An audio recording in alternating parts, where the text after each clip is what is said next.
ഹലേലിയായിൽ നിന്ന് ദാനിയേൽ 10:12. അവൻ പറഞ്ഞു, ദാനിയേലെ, ഭയപ്പെടേണ്ട.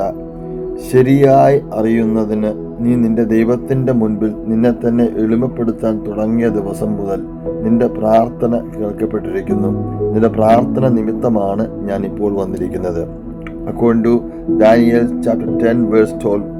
Then he continued, do not be afraid, Daniel, since the first day that you set your mind to gain understanding and to humble yourself before your God, your words were heard, and I have come in response to them. ഈശോയെ സ്നേഹം നിറഞ്ഞവരെ, Daniel എളിമപ്പെട്ട് തമ്പുരാന്റെ സന്നിധിയില് കർത്താവിന്റെ മുന്നില് പ്രാർത്ഥിച്ചു കൊണ്ടിരുന്നപ്പോൾ ദൈവത്തിന്റെ കാവൽ ദൂതൻ ഇറങ്ങി വന്ന് പ്രാർത്ഥന കേട്ട് ഇറങ്ങി വന്ന് അവനോട് സംസാരിക്കുന്ന ഒരു ചിത്രമാണ് ദാനിയേലിന്റെ പുസ്തകത്തിലൂടെ നമുക്കിത് മനസ്സിലാക്കാൻ സാധിക്കുക.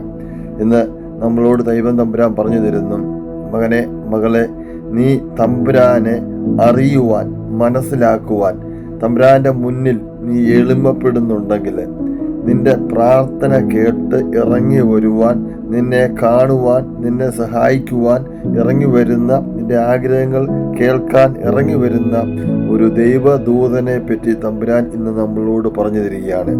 ഈശോയെ സ്നേഹം നിറഞ്ഞവരെ, ഈ വചനത്തെ നമുക്ക് ഹൃദയത്തോട് ചേർത്ത് വെക്കാം. നമ്മുടെ ആഗ്രഹങ്ങളും പ്രാർത്ഥനകളും നമ്മുടെ ആവശ്യങ്ങളും എല്ലാം നമ്മൾ സമർപ്പിക്കുമ്പോൾ ഇന്ന് നമ്മൾ ചിന്തിക്കേണ്ട വിഷയം എന്ന് പറയുന്നത്, നമ്മൾ തമ്പുരാനെ മനസ്സിലാക്കുവാൻ, തമ്പുരാനെ മനസ്സിലാക്കി എളിമപ്പെടുവാൻ എന്നെങ്കിലും ശ്രമിക്കാറുണ്ടോ? നമ്മൾ എളിമപ്പെടുന്നത് നമ്മുടെ ആവശ്യങ്ങൾക്ക് വേണ്ടി മാത്രമാണോ? നമ്മൾ ആണ്ടിലൊരിക്കൽ എളിമപ്പെട്ട് തമ്പുരാന്റെ സന്നിധിയിൽ അനുതാപത്തോടും പശ്ചാത്താപത്തോടും നോക്കുമ്പോൾ നോക്കുന്നത് മറ്റുള്ള ആരുടെയെങ്കിലും നിർദ്ദേശപ്രകാരമാണോ? അതോ തമ്പുരാന്റെ മുന്നിൽ സ്വയം എളിമപ്പെട്ട് തമ്പുരാന്റെ മുന്നിൽ ആ എളിമയോടുകൂടി നിൽക്കുവാൻ നമ്മൾ സ്വയം ആഗ്രഹിക്കുന്നുണ്ടോ?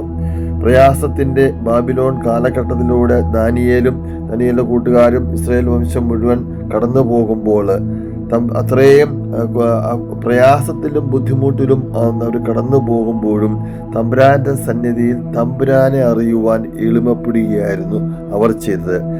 എന്നാൽ നമ്മളെ ഒക്കെ സംബന്ധിച്ചിടത്തോളം പ്രയാസങ്ങളും ബുദ്ധിമുട്ടുകളും കൂടുതൽ സങ്കടങ്ങളും ദുഃഖങ്ങളും ഒക്കെ വരുമ്പോൾ നമ്മൾ ഇത്രയേറെ എളിമപ്പെട്ട് തമ്പുരാന്റെ മുന്നിലായിരിക്കുവാൻ എന്തെങ്കിലും ശ്രമിക്കാറുണ്ടോ? ആവശ്യങ്ങൾക്ക് വേണ്ടി മാത്രമാണോ നമ്മൾ എളിമപ്പെടുന്നത്? നമ്മൾ എളിമപ്പെടുക എന്നോട് ഉദ്ദേശിക്കുന്നത് നോയമ്പെടുക്കുക, അനുതാപെടുക്കുക, ഉപവാസം എടുക്കുക, പശ്ചാത്തപിക്കുക ഒക്കെ നമ്മളൊരു ആവശ്യങ്ങൾക്ക് വേണ്ടി മാത്രമാണോ? തമ്പുരാൻ ഇന്ന് നമ്മളോട് പറഞ്ഞിരുന്നു, ദാനിയേലിന്റെ ഈ പുസ്തകത്തിലൂടെ 10-ാം അധ്യായം 12-ാം വചനത്തിലൂടെ നമ്മളോട് പറഞ്ഞിരുന്നു, മകനെ, മകളെ, നീ എന്നെങ്കിലും എളിമപ്പെടുക, സ്വയം ചിന്തിച്ച് തമ്പുരാനെ അറിയണം, തമ്പുരാനെ സ്നേഹിക്കണം, തമ്പുരാന്റെ മുന്നിൽ ഒന്ന് എളിമപ്പെട്ട് പാപത്തെ ഓർത്ത് പശ്ചാത്തപിച്ച് അനുദപിച്ച് ഒന്ന് എളിമപ്പെട്ട് തമ്പുരാന്റെ മുന്നിൽ നിന്ന് പ്രാർത്ഥിക്കുവാൻ നീ ഒരുങ്ങുമ്പോൾ നിന്റെ ആ നിമിഷം മുതൽ പ്രാർത്ഥന കേൾക്കുന്ന, നിന്റെ അഹങ്കാരവും നിന്റെ ഭർതയും നിന്റെ കോപവും നിന്റെ അസൂയ, വിദ്വേഷം, മറ്റു പല ചിന്തകളെ, അഹങ്കാരങ്ങളെ ഇതെല്ലാം മാറ്റിവെച്ച് നീ തമ്പുരാന്റെ സന്നിധിയിൽ ഒന്ന് എളിമപ്പെട്ട് അനുതാപത്തോടും പശ്ചാത്താപത്തോടും കൂടി നീ ഒന്ന് ഒരുങ്ങുമ്പോൾ ആ നിമിഷം സ്വർഗത്തിലിരിക്കുന്ന തമ്പുരാൻ നിന്റെ അടുക്കിലേക്ക് ഒരു കാവൽ ദൂതനെ അയക്കുവാനായിട്ട്, നിന്റെ പ്രാർത്ഥന കേൾക്കുവാനായിട്ട്, നിനക്ക് മറുപടി നൽകുവാനായിട്ട് തമ്പുരാൻ ശ്രമിക്കാറുണ്ട്. ഒരുപക്ഷെ നമ്മുടെ അനുതാപവും പശ്ചാത്താപവും ഒക്കെ അതിന് തക്ക വിധത്തിലാകാത്തത് കൊണ്ടായിരിക്കാം പലപ്പോഴും നമുക്ക് മറുപടി കിട്ടാതെ പോകുന്നത്. ഈശോ സ്നേഹം നിറഞ്ഞവരെ, ഈ ഒരു വചനത്തെ ഹൃദയത്തോടൊന്ന് ചേർത്ത് വെച്ചിട്ട് ഒന്ന് എളിമപ്പെടാൻ ശ്രമിച്ചു, ഒന്ന് അനുതാപത്തോടും തമ്പുരാന്റെ മുന്നിലായിരിക്കുവാൻ ശ്രമിച്ച് നമ്മുടെ കാവൽ ദൂതൻ നമുക്ക് വേണ്ടി ഇറങ്ങി വരുന്നൊരു കാവൽ ദൂതനെ തമ്പുരാൻ നമ്മുടെ ഈ വചനത്തിലൂടെ കാണിച്ചു തരുന്നു. നമ്മുടെ പ്രാർത്ഥനയെ ആഗ്രഹിക്കുന്നു, നമ്മുടെ അനുതാപവും ആഗ്രഹിക്കുന്നു, തമ്പുരാൻ അറിയുവാനുള്ള നമ്മുടെ മനസ്സിനെ ദൈവം ആഗ്രഹിക്കുന്നു. സ്വന്തം അപ്പനെ തിരിച്ചറിയുവാൻ തക്കവണ്ണം നമുക്കൊന്ന് എളിമപ്പെടാം, അനുദപിക്കാം, പശ്ചാത്തപിക്കാം. ആമേൻ. യേശുവേ നാഥ, അങ്ങയെ